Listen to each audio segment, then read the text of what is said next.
welcome to An Audience With, a podcast is inspired by young people, initiated by European Nuclear Young Generation Network. Today we have the fourth episode, and this one is owned by Poland. So my name is Anna Taraowska. I am a financial manager of the European Nuclear Young Generation Network, and I'm also chair of ENS YGN 2023 edition, which was held in Poland. And I can also proudly represent Poland today.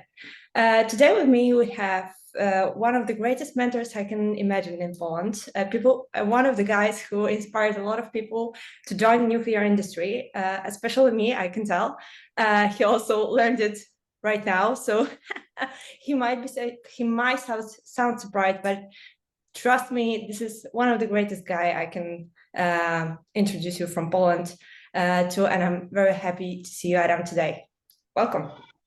Hello, I really should blush. I don't know how to do that, but after this kind of introduction, I don't know what to say. So maybe we can start with the fact, with your background. Well, you started with the power engineering, if I remember correctly, but one of your passions was, and it currently is, if I remember correctly, the science itself, whatever comes with producing energy, but also a little bit more into planes and aircraft and stuff like that. Am I right? That is correct. That is correct. Somewhere when I was 9 years old or something like that, my dad gave me a book, actually a professional book about aircraft, just because he wanted me quiet for a moment, I believe, and it's caught on. So I was since relatively early childhood interested in planes. However, that wasn't my initial idea about the profession at all until the end of the second year at high school, which in my case was around the age of 17. That's how it was in Poland at that time. I intended to be a lawyer. My aunt is a lawyer. She was at that time promoted to a judge of one of the most important courts in Poland, which impressed me quite a lot. And I wanted to be a lawyer, but after some discussions with a lot of friends, with family, I decided that okay, perhaps legal studies were not for me. That was a little bit, well, that was my impression at the time. There was too much learning, and that's imagine that engineering would be easier. So I opted for engineering. I reprofiled my high school teaching that was possible, fortunately, in my high school, and decided to go for an engineering career. However, not for power engineering. Then I intended to actually pursue my passion and go for the aeronautical engineering, and that's how I ended up at our university where we first met. Because in Warsaw University of Technology, we have the same department for both aeronautical and power studies. And at the time I was starting, actually the first grade was common for everybody. So it wasn't like you didn't even have to declare. There were mixed groups, and only then the people would go there. At that time, around 1/3 of the people wouldn't make it to the second grade, and the rest would go their separate ways. After 1 year, still sharing some classes.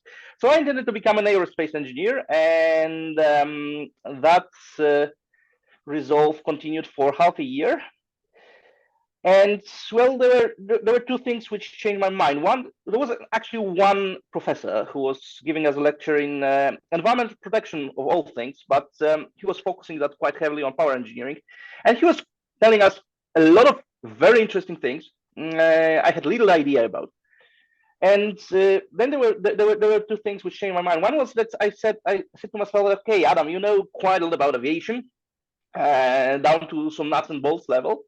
So this is my hobby, but perhaps I just came to the university to learn something new, so maybe I can learn something new. Then also my understanding was that it might be easier to actually get a really interesting job in power engineering. Because, well, Poland, whereas it does have a little bit of aerospace industry, we don't have big aircraft factories. We don't have big aerospace companies in Poland. And I thought, okay, perhaps working with power plants can be more interesting. And third, and perhaps, well, I'm not trying to make a motivational speech or anything like that, but I think it was a good decision on my part now from the perspective of 1.5 decade of professional career, was that it's a good idea to have a hobby and a passion which is not directly related to my job. That was kind of intuition I had at the time.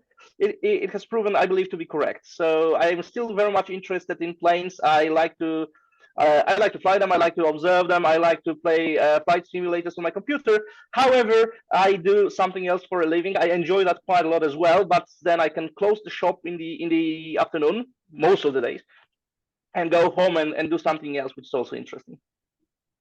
It's wonderful, and I absolutely adore the idea of our faculty at the time, that one does not have to declare.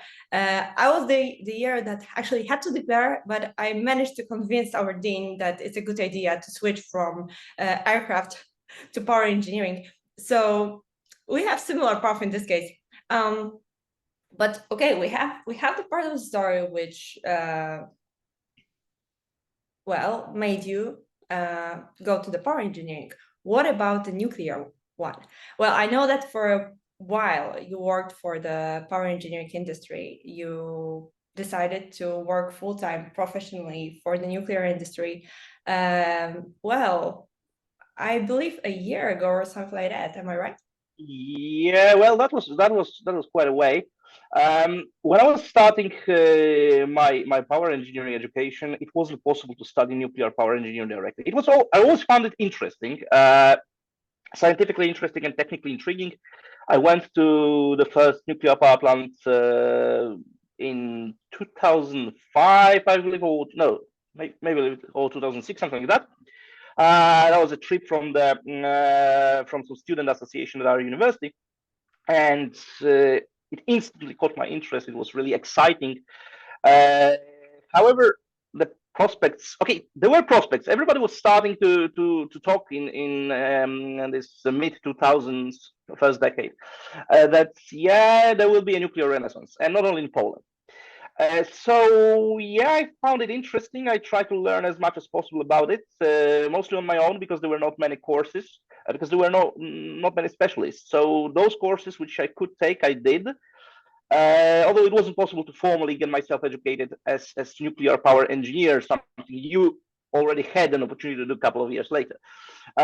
What did come as an opportunity when I was in my master's courses, it was possible to go for 1 year to Sweden in an exchange program and get the master's diploma in nuclear power engineering. But then some family entanglements made me decide against it. I didn't want to leave Poland for a full year. So I wasn't directly professionally related and to nuclear. And then after I graduated, or actually just before I graduated, I got myself a job in a big Finnish corporation, which was not directly related to nuclear power. For some time, they were making emergency diesel generators. Although I was again not directly involved, I was just actually I was teaching some of my colleagues about nuclear power, but I was a bit later.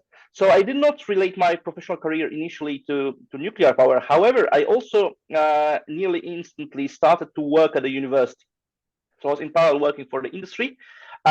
It was made possible because my company was I was pretty progressive for its times, and I started working already in 2008 remotely. So way before it was fashionable, I was working remotely. I was actually working remotely for nearly 14 years.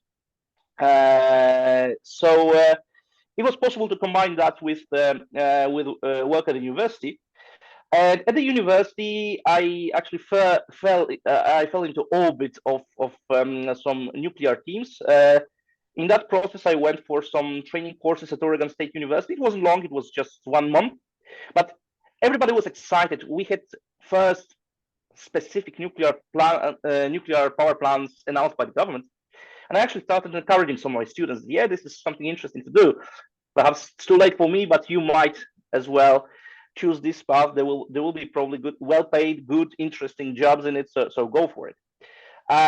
From the team, I went to Oregon with some people actually made double PhDs, Polish American. One of my colleagues who went there with me is actually now working at Oregon State University.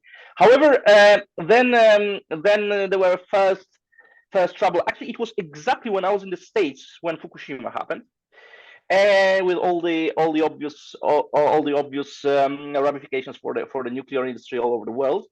Polish program also did not progress as quickly as originally anticipated. So a couple of years later, when I was still working for my primary employer, it was a primary employer. By that time, already was clear that okay, my university career is just a well, let's put it straight. It was and still is a hobby. I'm doing much more teaching than any research. Also being absolutely frank, I enjoy that part, but this is just small part of my career. I was doing some work there, but uh, it started to seem that perhaps it's not going to happen, at least not in Poland. I never had any will to emigrate for good, so I decided, okay, perhaps nuclear will not take off in Poland after all.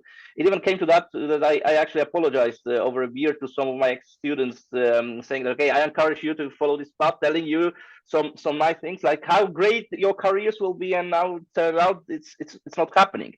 So some of you people ended up in research institutes, which is perhaps not exactly what a kind of job I had in mind when I was discussing with you and also some of your older colleagues. But yeah, it didn't look so good. But okay, as a hobby, it wasn't so bad after all. And I also started to do some public education work in nuclear, again as a hobby. And over years, it became not only a hobby; it became a little bit of a professional sideshow as well. Some training sessions for all kinds of audiences, some consulting here and there, all the time sideshow alongside my primary employment, which had little to do with nuclear. And then after years, actually, in high to late COVID season, let's put it like that, when nuclear plants in Poland were gaining momentum once more, I was first brought back to Poland by a colleague, kind of a mentor of part of the internet nuclear community in Poland, who established the biggest Polish information portal focused on nuclear power, both with news and educational material. We started to collaborate on some projects a couple of years ago. A community formed around that portal. And at some point, he asked me if I wanted to come and work with him in one of the big Polish construction companies. So as after actually the project I was involved in my previous job was terminated, or had been terminated already half a year earlier, I still had a quite interesting job, but I thought, okay, maybe it's time for a change, and so I was offered a position of an expert in nuclear projects in this Polish construction company. So okay, maybe I can come back to Poland, come back to people, because that was actually office job with the actual living people around me, which was again against the trend, because many companies were still going for at least hybrid work after the highest COVID season passed, and then I went to full office job. But there was some hope that there will be some nuclear job, although it was long-term development still, because we are still quite a way away from actual construction of anything nuclear. But preparation of the company, yeah. It turned out I was doing more conventional stuff than nuclear, but it was expected. Like, it was in the job description originally. So it was a very interesting job. I was involved in a successful sales case of a power plant, and as a coordinator of the technical part of the bids. A very interesting thing. Some international cooperation, which is something I genuinely enjoy in anything I do. So both in educational and professional activities, I always enjoyed international cooperation. It gives you new perspective, you meet new people, different cultures. For me, it's a great fun. Always has been. So I enjoyed my time there, but then came an opportunity to well, take a leap of faith. Actually, we, with a group of friends, including the mentor I mentioned, we established a company which is focused on consulting and engineering services for the stakeholders of the nuclear sector alone, or primarily. Okay, it's not like we don't do anything else totally, but we are directly focused on nuclear. We found ourselves an investor, so who believed in the story that you can make business out of it. We collected a group of really good specialists. It was a community we assembled over the internet as proper for the 21st century, and we decided to well meet face to face. And okay, we knew each other, we had known each other for quite some time actually, but just come to common office and launch the common project, and that's where I am today in my third month in okay, I'm ending the second month in the company because it's still the 28th. Fingers crossed for the growth of the company. I wish you, all of you, because well, I'm honored to know all of you. All the best. And I think that it's important what you mentioned, that international community in the nuclear industry is absolutely a wonderful thing. But at the same time, there are some, well, cultural differences that we have to keep in mind. And there are some national specific things that I believe in your case, it's a great benefit that you know a little bit the industry from Polish perspective, so that you will be able to, well, actually maybe offer your advice to the international consortium that, well, will build first nuclear Polish power plant, but we also know that we have, well, plenty of programs with different designs and different technology suppliers. What do you find the greatest challenge right now for Poland to be successful in building nuclear power plants? For Poland,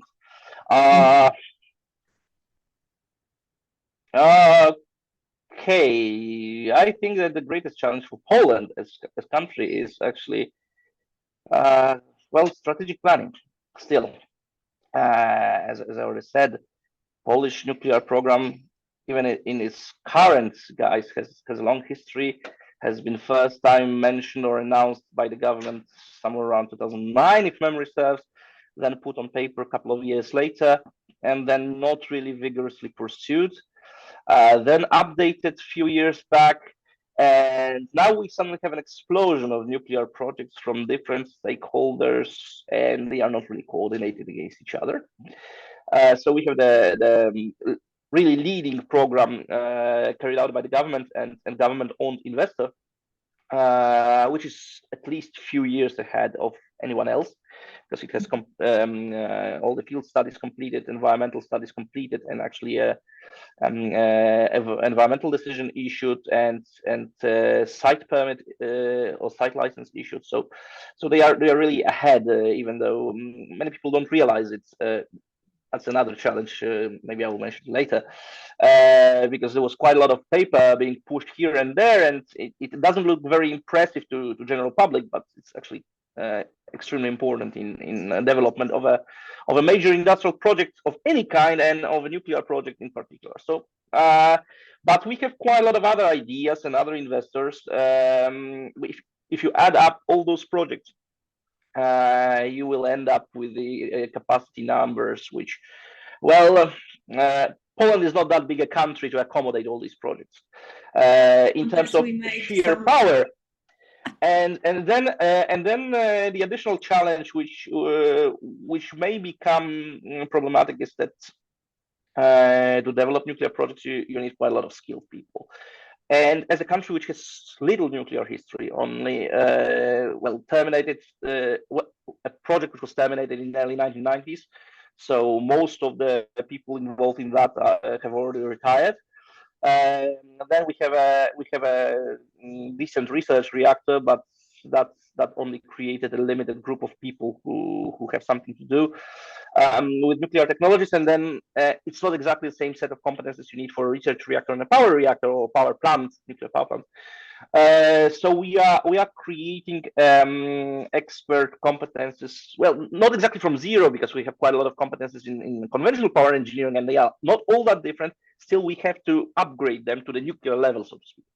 And doing that for one big project is challenging enough. And now when we have multiple and they start competing for resources which are scarce to begin with, this becomes a biggest challenge. So I think that bringing some order between those projects is a major challenge, which should, well, it should be met face on, because otherwise we can delay our projects unnecessarily, those which will eventually be successful. by putting too much effort in those which cannot be. So yeah, this is one of the difficulties. Cultural things, of course, this is something we have. Well, it's a thing. You need to deal with that on construction of any major industrial facility. It's like with the aircraft, we don't have major companies producing key power plant equipment in Poland, or actually, let me rephrase that. We actually have some. So we are building some steam turbines in Polish plants, and there's some other equipment, transformers, so on. Although most of that capability is owned by international corporations, but when it comes to actually building a big power plant, even conventional power plant in Poland, it is normally foreign technology vendor or international corporate technology vendor, and typically local construction installation company.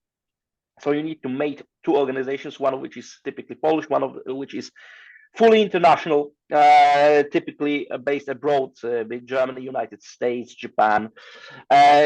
So this kind of cultural interaction, which is needed to deliver successful major power plant projects, it is always a challenge. However, it's not an unknown challenge, so we know how to deal with that. Of course, it will create certain difficulties here and there. The organizations in question have to learn each other, and it's a process which takes time. And some people are better at it, so some are worse. But it's simply something which has to be done. As I said, nothing exactly new. In nuclear cases, just that companies involved will most likely, at least some of them, be different. So it will be a learning curve for everybody involved. But then again, all those companies have such experience. Polish construction installation companies have already worked with foreign partners, not necessarily the same, but they know the drill. And the same goes with the technology vendors. Technology vendors, at least I mean the big corporate ones, as most of the, not all, but most of the bidders in nuclear projects are. They have already delivered power plants or equipment to foreign, faraway countries, sometimes really on the far side of the world, from their point of view at least. So they know the challenges. Of course, Poland will have some of its specific cultural issues, as every country does, but we'll get through it. Thank you. That's a really interesting answer. And you touched one of the issues that is actually common for most of the nuclear countries, which is outreach and, well, not enough specialists and people working in the industry, taking into account the nuclear renaissance that is going on worldwide. Well, not exactly worldwide. We have our Western neighbor and struggling countries who are thinking about their nuclear future, but fingers crossed for them. So speaking of the new again nuclear renaissance in Poland, we need terrific amount of people, skilled, not only in nuclear, but also in other areas of the industry.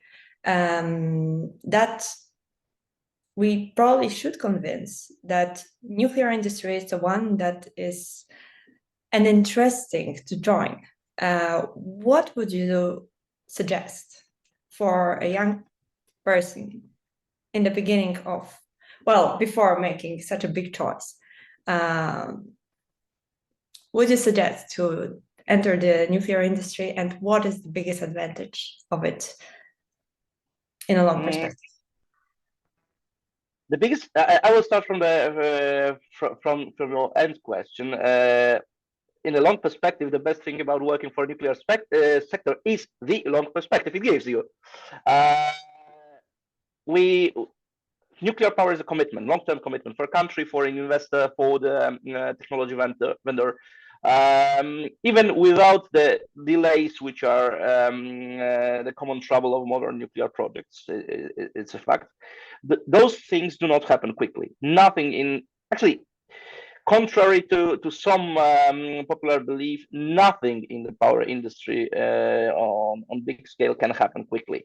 Okay, we can quickly perhaps deploy some wind farms, some PV farms, but if you consider all the processes behind, all the formal processes, all the grid and development and so on, this doesn't happen quickly. So in power industry, nothing really happens real quick.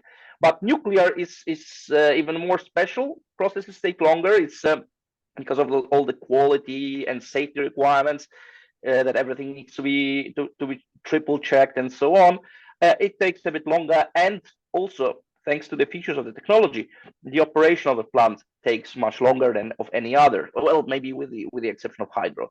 So it's a commitment, long-term commitment. So we know that if we build a nuclear plant in Poland, I shouldn't say if, when we build it. So unless something really terrible happens politically, it will be operated for 60 years. So so it's this long perspective. If you join nuclear industry now and you're happy staying with it, there will, once we start it, it will be here basically for life for the people who join. So they can stay with it until the retirement. It's not so like with I don't want to bash any other industry, that's not the point, but when you look, for example, on jobs in PV installation, especially, there are some booms driven by special subsidy programs, especially for prosumers. And then after a few years, once the market gets saturated, the number of jobs available in that particular business drops dramatically. We have seen that in Germany. This is going to happen everywhere, basically. With nuclear, of course, perhaps there will be not as many jobs in construction in 50 years or 40 years as now, but then there will be jobs in operation, maintenance, and so on. So it's a really long-term commitment.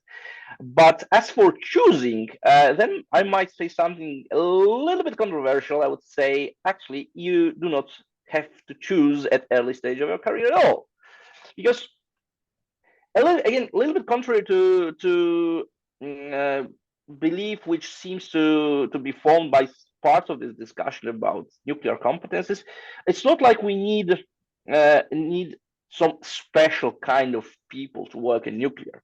When we have a nuclear power plant, and let's say it employs 1,000 people, so I don't know, pretty much run about 900 same disciplines as in any other power plant. So all kinds of people, from electricians and electrical engineers, maintenance engineers who will care for the conventional part of the plant, down to security guards and fire service, plant fire service.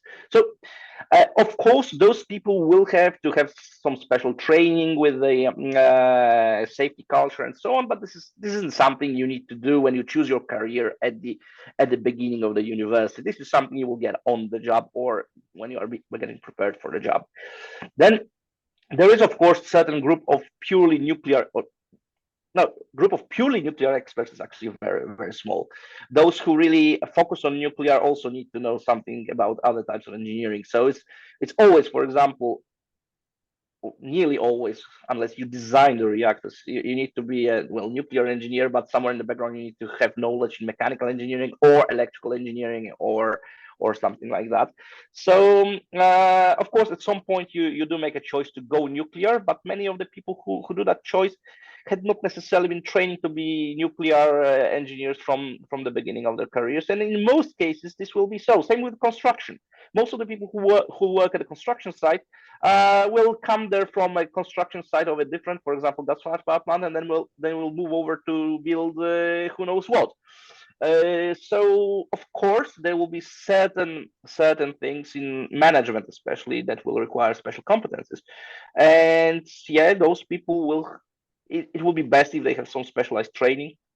It will be even better if they can gain experience in other projects, which for now means getting experience abroad mostly. But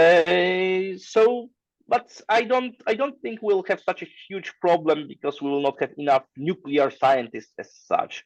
It's just about properly managing them, and I think interest in already is good as it is. So we will not have problem convincing people. As for telling why this is interesting, well, one is this long-term commitment. Another is that it's okay. It's easy for me to say that it's interesting because it's interesting for me. probably then if it's not interesting for somebody, it's not for them. It's as simple as that. I think that's quite an important part of life. And let's be honest, most of us come to work even if we enjoy our work. I do enjoy my work a lot. I don't think I have ever had a job which I did not enjoy in principle. Okay, there could be a worse day or a week, but I never had a job which I didn't enjoy in principle. But at the end of the day, you go to work with a specific purpose, and that specific purpose is to bring back some amount of money. And yeah, well, this is a business which pays decently. Engineering in general is a good idea, at least from Polish perspective. Being an engineer, it's not something which puts you at the highest grades. Let's be absolutely honest. You can get probably better paid career in some other businesses, and corporate law being one example which comes to mind. But it gives a good life. It can give you a good life in financial terms as well. Yeah, this combination of long-term commitment and decent financial conditions, and it's not only financial, of course, because you go to work for serious companies typically, which also treat people in relatively decent way. That is an attractive proposition, and this is at least what I'm looking for in job. It's interesting. It has perspectives, and it's well paid. So what else can you want? But one more thing. In case turns out you don't like it so much, in case there is a political disaster and the projects are discontinued, knowing a lot about nuclear engineering means you know a lot about engineering. So it's not like you cannot requalify and go to work for other businesses. Actually, there's quite a lot of graduates from the university where we studied who actually do not even work in engineering at all. They went for or on in areas marginally related to engineering. We have colleagues working for consulting companies, even financial consulting, doing good careers there. And it's always possible to switch. A good engineer is a person, at least as I understand, a good engineer is a person who has clear mind, ability of analytical thinking, and there's quite a lot of places where you can go with just these two things. Thank you for that. If I would not be convinced already, I would be convinced right now. So for those of you who are still thinking if joining engineering itself is worth your time, it's definitely worth it. If you are thinking about joining some exciting things for a long term and, well, contributing even a little bit to combating climate change, because nuclear for sure do this, then we are more than happy to share our perspective on the nuclear. So for now, thank you for this wonderful conversation. And for those of you who are still thinking if nuclear is worth your time, show up and check our previous podcast. Have a nice day. Thanks for having me. Have a good day, everybody. Bye.